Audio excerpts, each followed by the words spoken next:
We're really trying to enable and empower marketers to actually justify why they exist as a function. Because I feel like everyday marketers show up trying to justify why they have the budgets they do, why they're even in their role. Keen's objective is to be able to quantify the impact of a marketer and really help them build better plans moving forward. The challenge naturally becomes is like, at what point do I make the flip from I need to go drive units as a small up and coming D2C company toward I need to start building a brand? You can have the conversation around like, should I play it safe and just keep spending X% of my revenue gets fed back into marketing and then I keep step changing from there? Or I could invest a bunch of money, drive awareness faster, and then lift the entire category.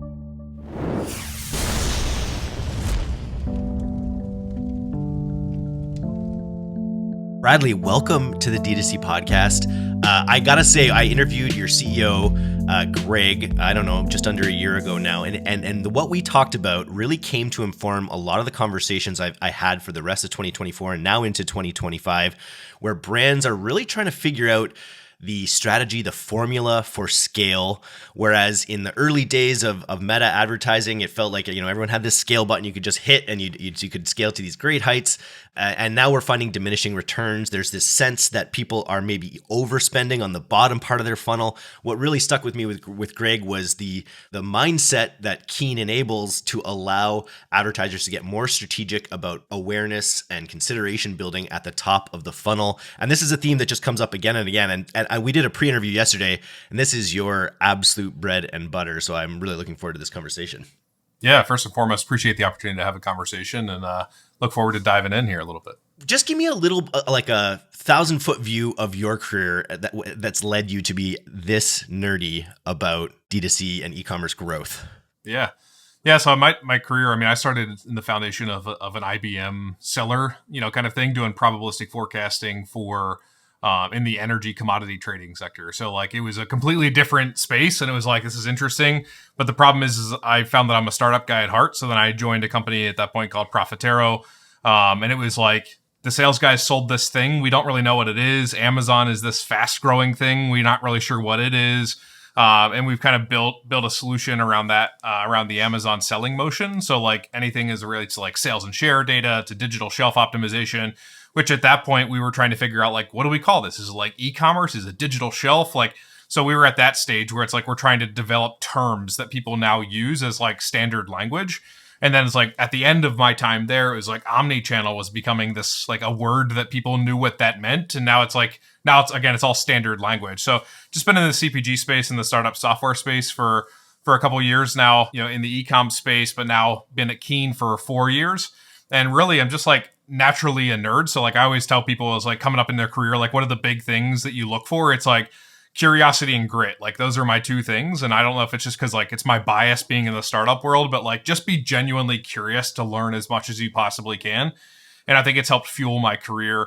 And then just that natural grit. I don't know if you follow Angela Duckworth and any of that work, but like I'm a huge grit person. And, the world talks about it as like work ethic and stuff like that. But that's a lot of my background and kind of like what makes me know as much as I do about marketing is just a general curiosity to really solve problems. And I think, the problems to solve in marketing are never ending. And the problems now in consumer packaged goods are never ending. And you combine those worlds together and it's just like organized chaos that's evolving faster than anyone knows what to do about. So that's what's made me really like love this part of my career in this industry. I feel like there's a lot of these problems that people can think they have solved, but then when you kind of scratch the surface, you realize that, it's not actually incremental revenue. It's actually, and I feel, so describe to me your mission at Keen and what you're helping brands do there sort of day in, day out. Yeah, for sure. At the end of the day, we're really trying to enable and empower marketers to actually justify why they exist as a function. Because I feel like everyday marketers show up trying to justify why they have the budgets they do, why they're even in their role, because they're battling against internal folks who like on the spreadsheet, like, I don't know if we actually need marketing. Like, isn't that just that fluffy creative stuff? Is there power in brand marketing? So really Keen's objective is to be able to quantify the impact of a marketer and really help them build better plans moving forward. So it's not just about showing up to justify your role. It's about empowering that marketer to make a smarter decision moving forward. That marketing is not only impactful, but it's also predictable and what it can impact. And that's really where a lot of the work that we do is about taking a marketer. We always joke about like people go into marketing because they hate math, right? But at the end of the day, it's like marketers need to understand math, because what we're trying to empower them is to be a data scientist, because their job requires them to be a data scientist, to be an investment banker because their job requires them to be an investment banker, and be a creative because their job also requires that. So we're really trying to make the two that they don't like oftentimes and make them easily digestible, so that way they can spend their time being marketers and not spend their time justifying their existence being a data scientist or an investment banker all at the same time. So that's really what we think about at Keen. Now, flesh out your theory about why more media buyers and marketers should be thinking like investment bankers. Yeah, because at the end of the day, I mean, you think about day trading and stuff like that, outside of this, think about your 401k, right? Really, at the end of the day, it's like I put $1 in today, it has a compounding factor, right? Or compounding, capability. Well, marketing does the same thing. It's just that we call it brand equity, or we call it brand power, or we call it brand love. Well, imagine if you could quantify that impact. I mean, that's essentially what you're doing. Every marketer believes that there is power in brand. They just also then don't quantify it in dollars and cents. They quantify it in awareness, or they quantify it in brand love, which is not wrong. But at the end of the day, that's part of the reason why at the beginning of this conversation, we were talking about, why they have to justify their existence, because who ends up controlling their budget and their role is a CFO or a CEO who may not believe in marketing because they came out of supply chain where it's like, if I just turn the manufacturing on more, I can create more items. Well, marketing has a compounding factor that also has a long-term factor. And that's really where we believe at Keen, we're the only players that exist in this space that can quantify that true long-term impact, which is what now we have to basically enable marketers to think like investment bankers, because essentially that's what they're doing. And, doing it with dollars and cents rather than doing it with brand love or brand awareness. And whereas a marketer would focus maybe on ROAS as one of their North Star metrics, what do you have to say about that? Yeah, I think the industry has kind of, taught itself that ROAS is the gold standard, but the problem is that ROAS minus the cost of, actually executing the campaign, factoring in the long-term lifetime value, ROAS is typically so short-sighted. And it's also like, if you add up all your ROASs, you should be 3 times bigger than you are. Why? Because the ROAS is the wrong metric, right? Because all the platforms are trying to take the credit for all of the last clicks. They're trying to take all the credit for the entire customer journey. But nobody's acknowledging that there was 12 other steps that the consumer interacted with to get to that point. So not only is ROAS in its measurement inherently flawed in like the fact that it exists in the vacuum that it does, but it also doesn't take into consideration that long-term, equity build.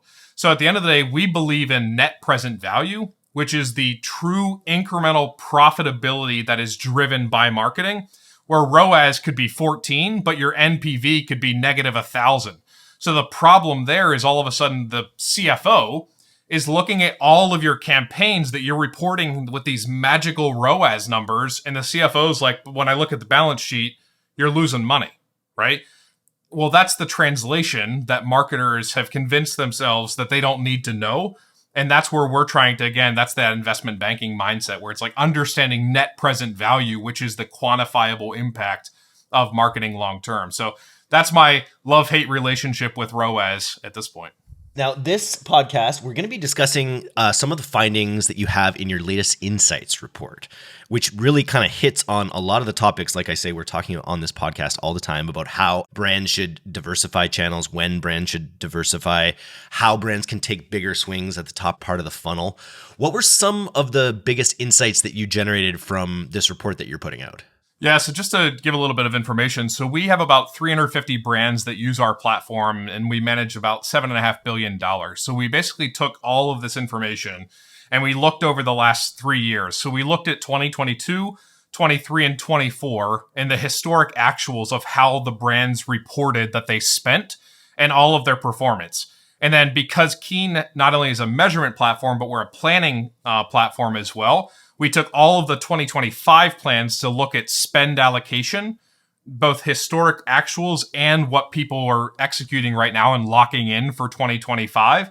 And some of the stuff that we saw was, there's a difference in spend at the top of the funnel, bottom of the funnel, based off the size of the brand. So we typically found that brands that are under 500 million are spending 47% on average in top of the funnel and around 53% in bottom of the funnel.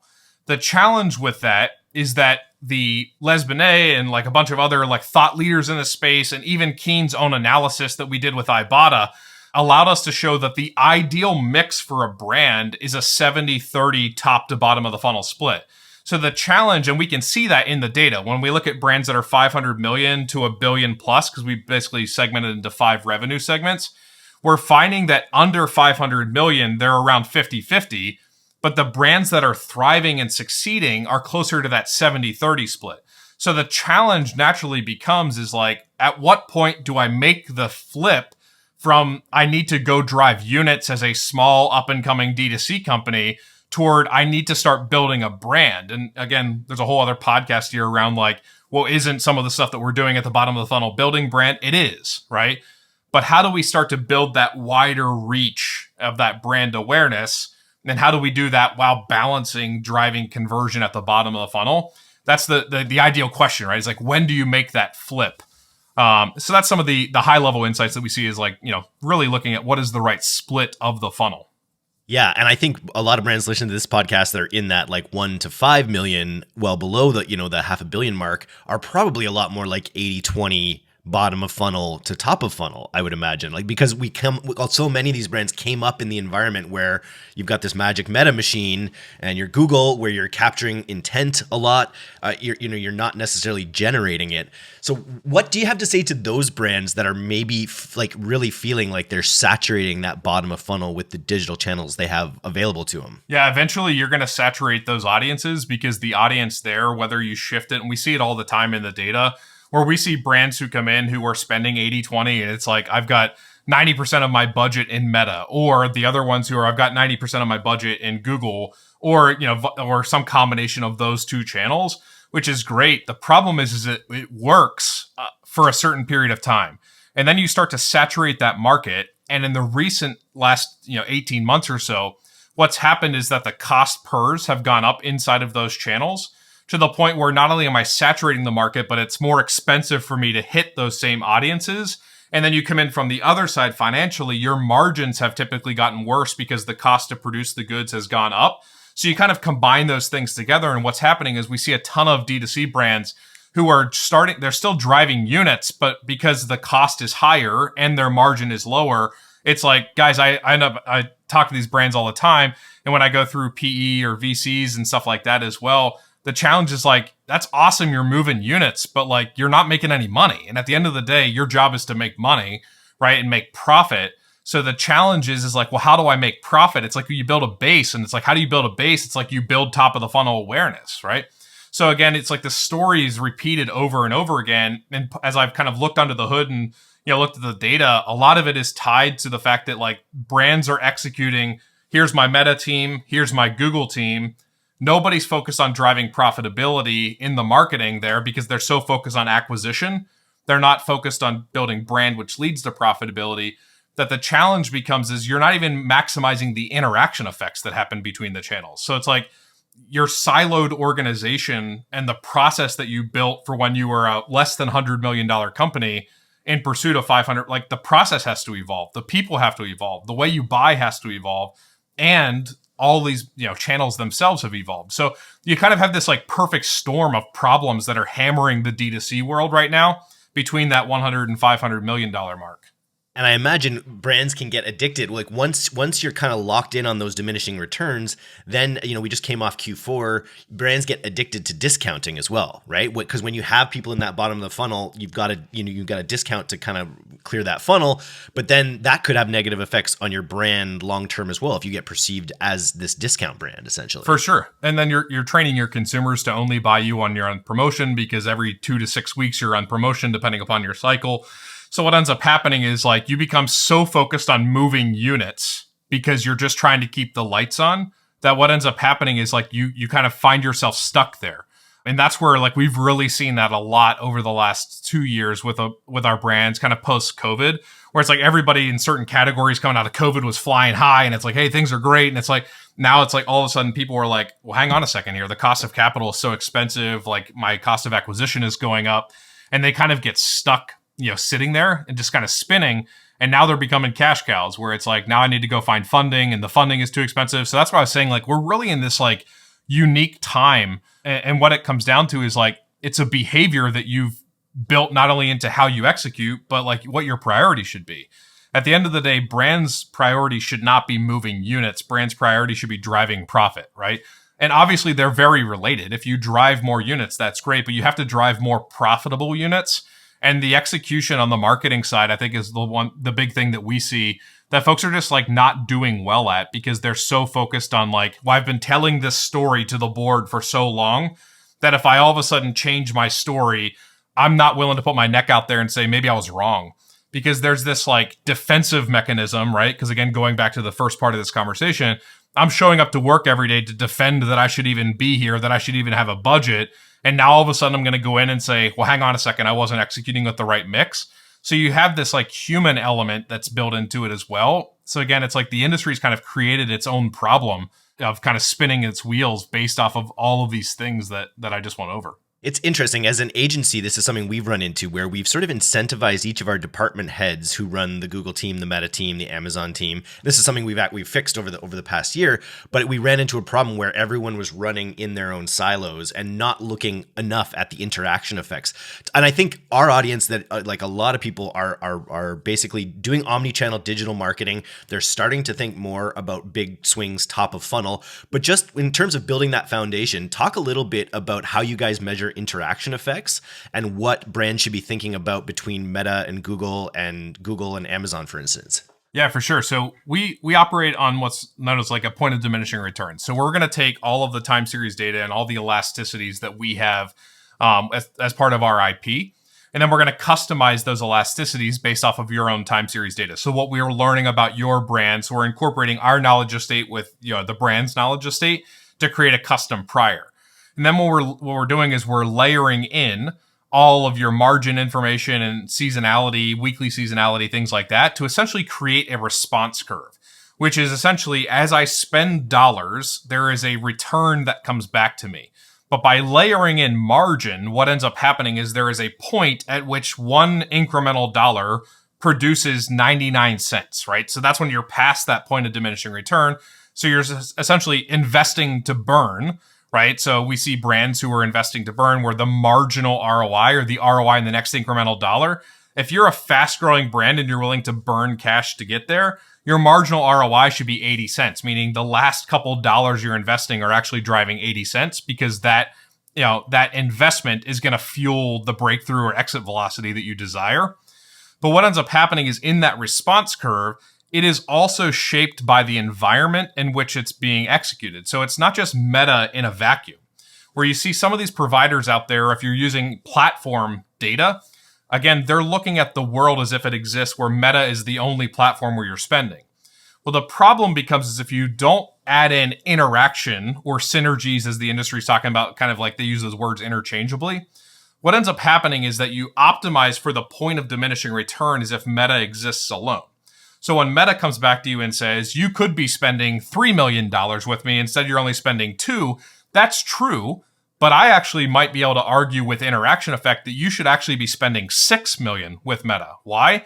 Because if you spend more with Meta, as you're spending with connected TV over here, as you're spending more with any kind of promotion over here, or your organic social over here, so as you start to look at the world and the interaction effects, it actually reshapes that response curve. So if you're just doing singular channel optimization without acknowledging interaction effect, you end up overspending in a single channel and don't allow for that interaction effect, because it's not just them working together, but it's working together with timing as an element as well. Where we find where if you start to execute your CTV campaign, and then 2 to 3 weeks later, you start executing your social campaign, and then 2 to 3 weeks later, you start pushing your any kind of price promotion, you're allowing that saturation of that curve to start to make an impact. And that's what ultimately leads to the maximum profitable return when you allow not only interaction effect, but timing interaction effect to be considered in the way in which you spend. And all that sounds super complicated, but in our platform, it's like, oh, here's the answer. You know what I mean? So it's one of those type of things where like there's a tool that exists that visualizes this for you, shows how it comes to life, and then shows you where you should be spending. And that's what the Keen platform is doing. Do you have any anecdotes or like, I don't know if you can give specific brand examples, but just anecdotes about a brand that was able to sort of unlock a new plateau of growth by like rethinking about how they looked at their data? Yeah, for sure. I mean, you look at like, I'll use Poppy Soda as an example. So Poppy's a brand that shows up on our website. So happy to talk about them a little bit, because if you watch the Super Bowl, you know for a fact that Poppy is a fast growing brand.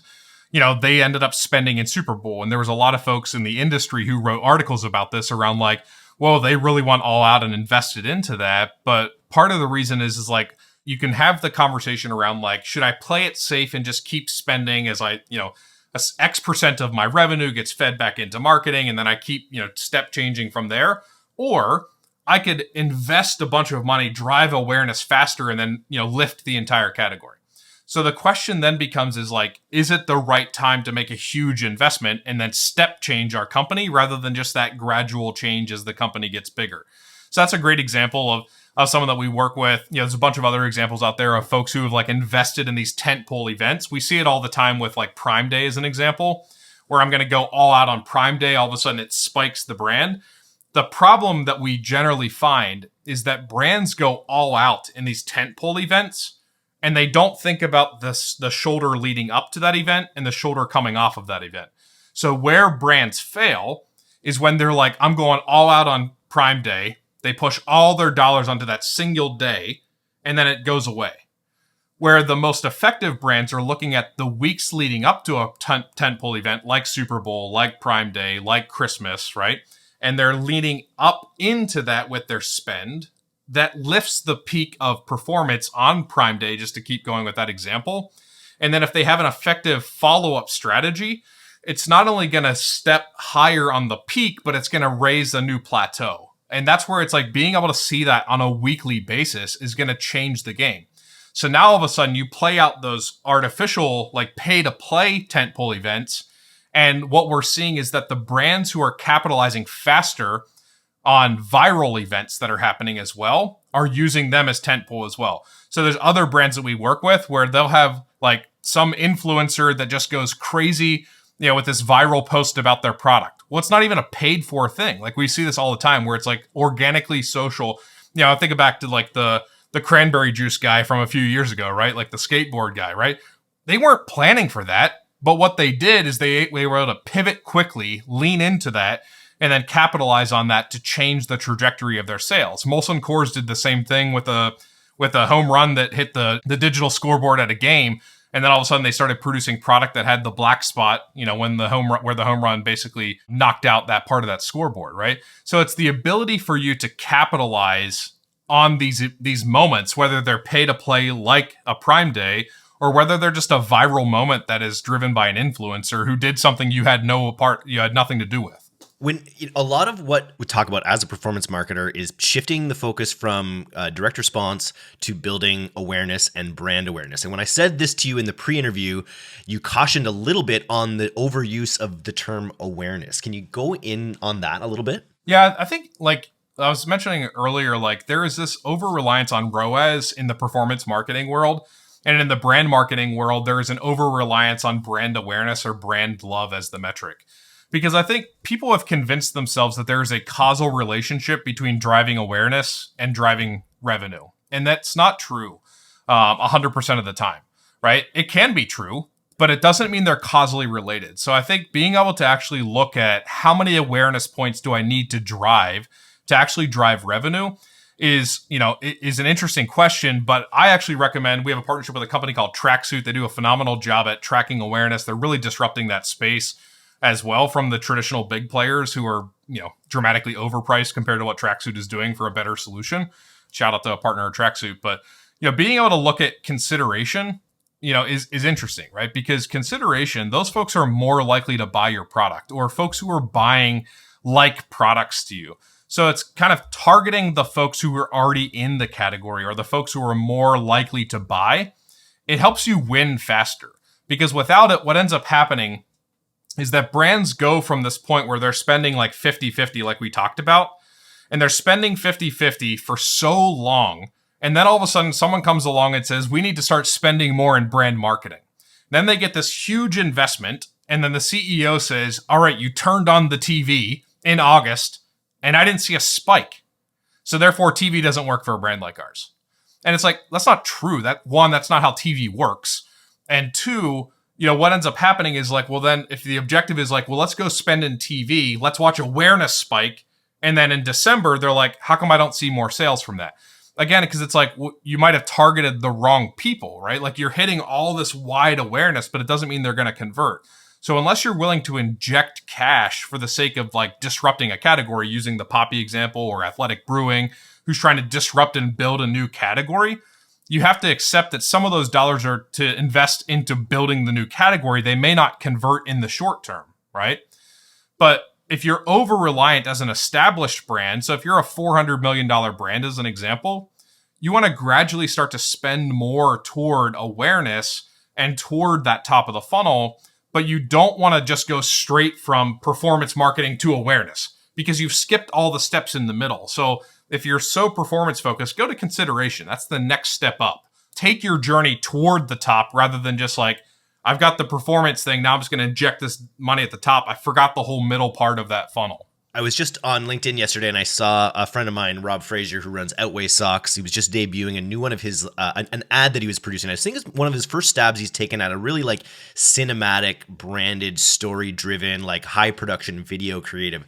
And I'm curious to know where he's going to leverage that, whether he's just going to try to run awareness campaigns, whether he's going to try some linear TV. So I'm just curious from your perspective and the brands you've worked with, if you've got an 8-figure brand that's focused mainly on performance marketing to this point, I guess, what are the canaries in the coal mine that they are spending too much at bottom of funnel? And what's your advice for the steps to take to look at to moving up the funnel? Yeah, I think Meta is interesting because Meta right now, like it started as very like bottom of the funnel, but it's very top of the funnel at the same time. So it's one of those like interesting, like even if you're just comfortable in Meta, just start slowly going further toward the top of Meta, widen the audience, have a more general reach, general message, things like that. So if you're not willing to like, hey, let's go try new channels, even within Meta, just start to find a better balance in top of the funnel versus bottom of the funnel in Meta as an example. But I think if you're looking for the right growth that we'd recommend, you're generally looking for somewhere between 10 and 15 factors or marketing channels. So we talk about them as factors or marketing channels. So that's like, TikTok and then, Meta, then you're looking at Google, you're looking at connected TV. So again, there's generally between 10 and 15 that we see that are really, really powerful. And I'd recommend like connected TV because connected TV has a really solid reach like TV, but it's still targeted enough because of the connected TV nature. It's not like you're going to just buying, linear TV or spots on like Gilligan's Island at 3 a.m., right? Like you're still very, very targeted in what you're doing. And oftentimes it's a lower cost of entry because you often already have the creative ready from what you're running on YouTube or what you're running on TikTok. So it's like, again, it's one of those channels where we're seeing really solid results. And you can typically buy it through Tatari as an example, one of Keen's partners, or you could even look at the retail media. So if you have a presence on Amazon, Amazon streaming TV is a very effective channel right now if you're very targeted within those channels. But the problem is it's typically a pretty high cost per. So you have to be willing to take the high cost per, but it does perform really well. If you're not willing to spend all the way up there, even just adding a better influencer strategy, and there's still a really solid return on TikTok spend. But honestly, if you want to play it safe, just spend more on YouTube because YouTube, some of that is leaking onto connected TV anyway. YouTube is a very trusted like ROI generator for you, and you can still widen the audience reach on YouTube. So some of our recommendations are like, it depends on how risk tolerant you are. Like there's channels that have better return, but it's like, yeah, but to build the creative around it and stuff like that, we get it. Like it's hard because you're typically talking about folks who have smaller teams, smaller non-working dollar budgets, things like that. So it's really like, how do I take the assets that I've already created and diversify the channel mix? Because there's different people on TikTok than there are on Instagram, right? There's some overlap, but even just going to a different marketing platform allows you to hit a wider audience. So that's some of our early recommendations there. But again, shoot for 10 to 15 channels. Like we see the problem with the enterprise is they then have like 50 channels. And now you've got like channel proliferation as a problem. And you ask them like, why are you even spending on all these channels? And it's usually like, I don't know, we just did because it was the shiny new object. Avoid the shiny new objects. Go for the trusted 10 to 15 marketing channels that are effective. Spend enough in them to be effective. If you're throwing pennies all over the place, it's not going to do anything. Right? So really look at that concentrated strategy and figure out how you can slowly, incrementally make your audience wider. You mentioned it early too, just even within Facebook, there are things that you can do just with your creative and your messaging that really help you go up funnel as well. I think of Four Sigmatic, that's client of Pilot House, and they got really aggressive on Amazon in a couple ways. One, well, actually online, going by and on Google, targeting keywords and building a lot of content around like the ingredients that go in their coffee, for instance. So people are looking up cordyceps or different kinds of mushrooms, end up in a funnel. So people, they're catching them before they're brand aware, but just that they might know that they want to drink mushroom coffee. And then on Amazon, they went crazy broad by like really starting to target people that were like sick of Folgers, like really starting to compete at the highest level with the broadest category of coffee, starting to have a message about, you know, an alternative to what you're maybe sick of. And it's really helped them achieve new heights. What, is that something you see as well? Just sort of diversification through your messaging? Yeah, for sure. I mean, but the challenge with diversification in messaging though, is that you have to go back to something we mentioned earlier, which is, but you have to make sure you maintain that you're the same brand, right? Because I caution against brands who are diversifying for the sake of diversification.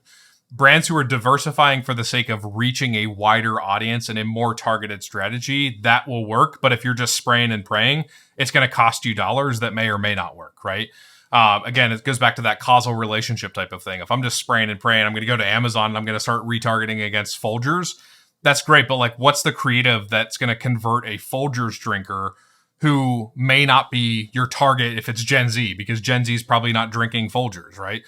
So it's like, you know what I mean? Like, again, it's like, could you go target brands like that? For sure. Is it going to be worth it?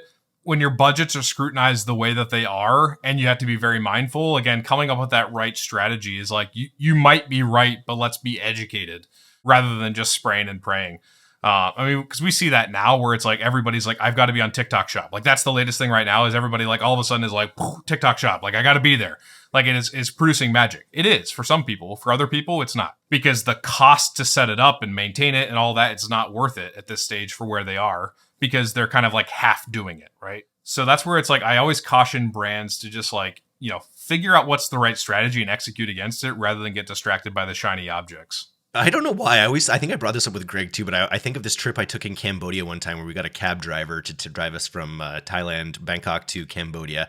And we were on these like these big, dusty, wide roads, and he was drifting. But every time the dust cloud would come up, we couldn't see anything where we were actually going. He'd stick his thumb to the windshield where he knew the road would go, and he'd drive towards his thumb, which I don't know how good that was.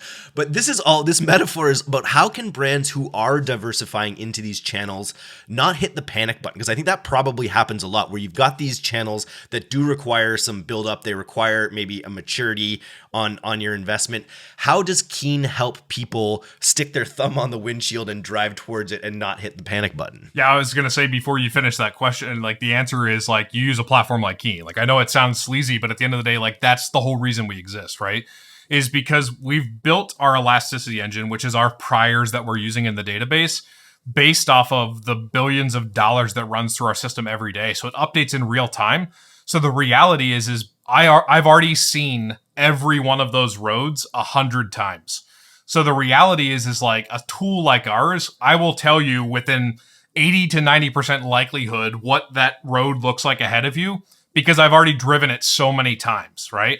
So part of it is like being able to understand how a tool like ours can help you say, I don't know where the road is, but I've been on it so many times that I can at least tell you where the guardrails are. And then I can tell you the risk that's associated where like as the road gets narrower, because everything that we do is probabilistic as well. So you'll be able to see, hey, yes, in fact, you could go spend on Instacart, but if you go spend more on Instacart, the upside is there, but the risk of that upside is so wide where if you said, you know, hey, maybe spending more on TikTok, it's not as high, right? but it's the risk tolerance is much lower. So in this case, like, hey, if you want risk aversion, let's go ahead and spend over here versus over there. And the way that we know this is that every model that gets simulated through our platform feeds the meta model, which then customizes the experience for each brand. And it's customized based off of your category, your size, the size of revenue you have, your margin, all of the, like, your distribution, whether you're brick and mortar, you're online only, you're a hybrid. Like, so we have all of these like base elasticities. So a brand can really say they've already driven this road 1,000 times with hundreds of brands. Therefore, like, I've got a pretty good pulse on what's working and what's not, just based off the expertise that we've built in data. Because again, I think the other unique thing for us is that, like, there's nothing in it for me. Like, I am a math-based platform, so I'm not focused on like, well, hey, I'm going to like skew the results based off of like something that I get out of this. I'm not taking a % of your ad spend. I'm not buying anything that's at a better cost per. Like, I'm just a math-based model. So there's no bias built into what we're delivering for you. So again, it's like pulse check, it's norms, but it's also the accountability with an unbiased result. I think that's the unique thing that we can provide for brands who are looking for that thumb on the windshield. Oh, hopefully better. But then, and talk to me about how what you guys offer differs from more traditional media mix measurement tools. Yeah, so I think the easiest way to say it is we're holistic. So we're looking at 100% of your working dollars against 100% of your revenue and factoring in all of the environmental factors as well. So we're not only looking at your media execution, but we're also factoring in your pricing and promotional strategy. We're factoring in your distribution. We're factoring in your site traffic. We're factoring in organic social, right? A lot of those things get ignored in traditional media mix modeling, where we're more of this commercial analytics. So we're looking at, hey, should I in fact take price on this? And if I take price on this, how many units am I going to sell less because my price is a little bit higher? And, because we see that, again, going back to one of your examples, the brands who are spending on promotion that don't spend on media end up then, selling a ton more products, but at a lower revenue per unit. So it's really, at the end of the day, it's like, how do I take this holistic commercial approach and then build a revenue forecast that is based off a unit forecast? So at the end of the day, like, Keen's not just like a media measurement tool. We're a marketing holistic planning solution that actually feeds a demand planning, because we're a unit-based forecast.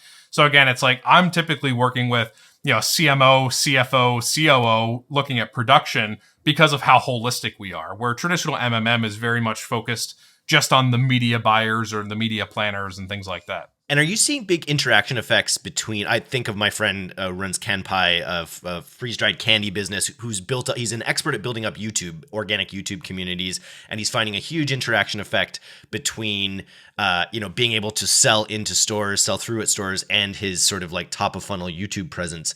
Do you see a big interaction effect between media and retail? Yeah, for sure. I mean, one of the unique things that Keen can do is we have a portfolio capability. So oftentimes for a lot of brands, there's the question of, should I go into brick and mortar? And if I do, will it cannibalize my D2C business? Because especially we have a bunch of D2C businesses that are like their subscriptions through their D2C, but when they go to brick and mortar, they don't have control over that, right? So there's this like fear around like, well, I need the distribution, I need the awareness that comes from being on the shelf. So what Keen's able to do in our platform is that we have a model that looks at, should I spend in master brand marketing? And if I do, what is the interaction or the halo impact down to my brick and mortar versus to my D2C site? And then are there interactions that happen side to side as well, where it's like, can I take my brick and mortar buyer and make them buy my D2C subscription because it's more profitable for me? So we have a unique ability to measure those halos there to really equip brands to, over or under invest in certain channels based off their total company objective. So again, it goes back to the fact that I'm 100% holistic on your P&L strategy. Through that portfolio capability, we can measure those interaction effects. Super cool. So people listening to this podcast, our call to action is going to be to download this insights report. What are people going to get in this insights report? Yeah, so out of the insights report, there's a couple different sections in there. One, it's, I think one of the interesting things is, what's the optimal mix? Like, so we have recommendations in there that we see. So if I'm a $500 million brand versus $1 billion brand versus a $50 million brand, what should my spend to revenue ratio be for the most effective return?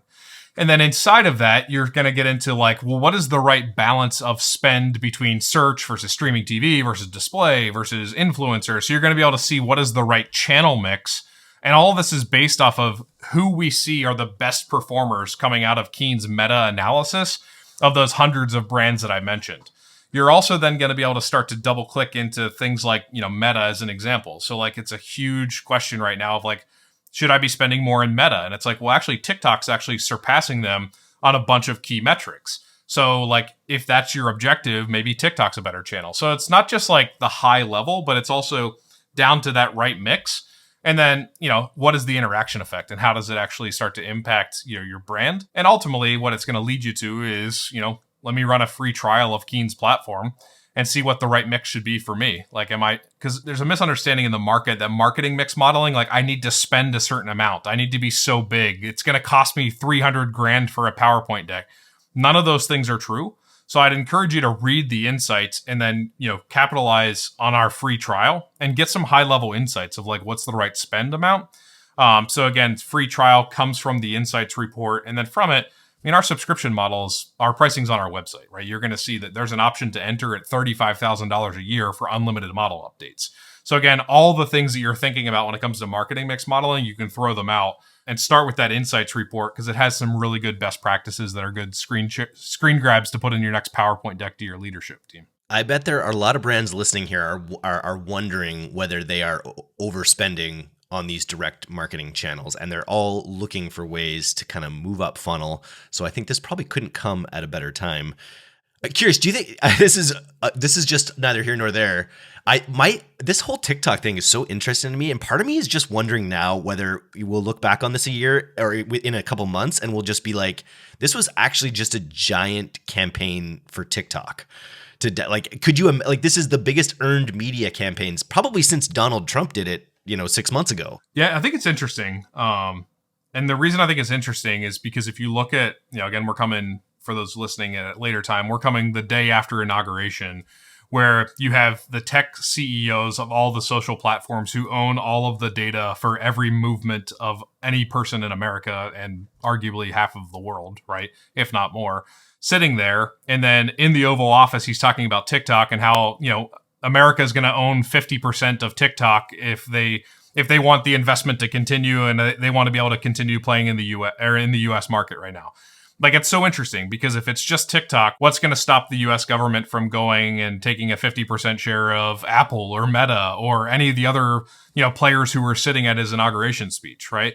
So it's interesting because if you layer that onto the data privacy conversations that are happening, and then you layer that onto the AI conversations that are happening because all these platforms are also pushing into AI, it's interesting to see where this will play out, right? So at the end of the day, is it working for TikTok? For sure.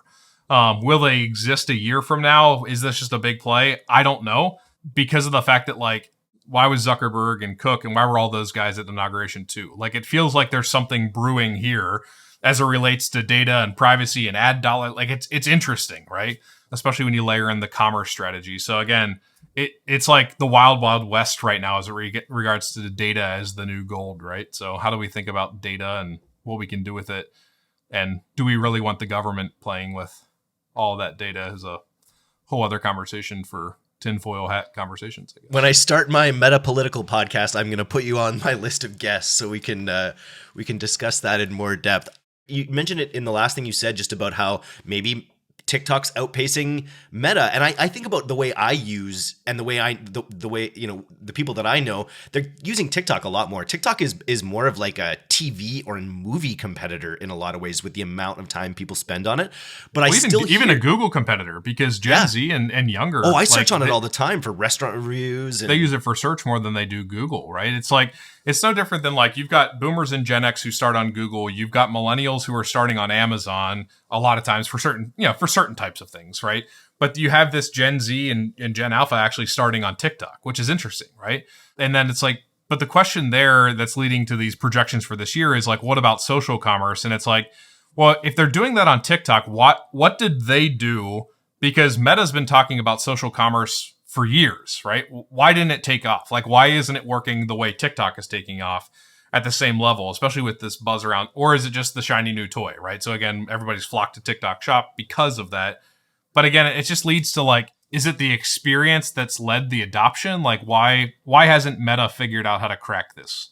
But it's part of it to me is the two-way nature of TikTok, and which is one of the reasons I think that a lot of the governments of the world are wary of it, because it feels more two-way. It feels more community-based and more social than something like a Reels, which is just like, I'm going to get a few laughs or whatever, where it feels like the depth that's happening on TikTok is fostering these communities, and I think that's one of the reasons that governments are kind of afraid of it. Yeah, no, it's interesting. I think, and then you start to go to like CES and things like that, which we went to, and you start to hear about the amount of AI, like the stuff that you're seeing on TikTok, like how much of it is actually real is interesting as well, where it's like, yeah, you're getting targeted with ads right now that aren't even real people, which opens up a whole other podcast, right?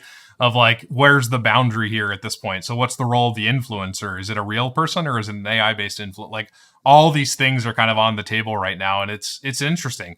But again, this is why it's so hard to be in marketing, but yet also why you go back to the beginning of what I said is like, you just have to genuinely be curious because like, let's be honest, none of us know what we're doing. Like we're all making it up every day because it's evolving so fast that you can't possibly be an expert in anything because of the fact that whatever you're an expert in changes next week. You know what I mean? So like, that sounds more dramatic, but it's just like, you just got to be genuinely curious and willing to be able to be nimble and pivot because again, the world's changing so fast and it's only going to get faster with the AI boom that's happening right now, especially as marketing starts to adopt it more. So it's an exciting time to be in marketing for sure. You got to look further than your thumb, and you got to download Keen's Insights Report, which we'll have linked in the show notes below. And then otherwise, go to, is KeenDS.com? KeenDS.com. Yep. Keen Decisioning System DS.com, and you'll get to talk to Bradley. You got to follow Bradley on LinkedIn too. Is that where people would follow you? Yeah, for sure. Follow on LinkedIn. I post stuff in there all the time. I like to post things that are like, well, you think this, but what about that, right? So I try to, be a little provocative there just because I think we've trained ourselves on some of the wrong things and we haven't evolved our thinking. So happy to have debates with anybody, as long as you bring data. Like feelings are great, but data supports arguments much better. So, and once you launch the report, we may have to come back and start some of those incendiary debates because if anyone wants to nerd out on this stuff with Bradley, hit him up because you're a real grade A nerd on this stuff, and it's really refreshing to hear. So thanks for coming on today, man. This was a lot of fun. Absolutely. Thanks, Eric. Thanks for having me on.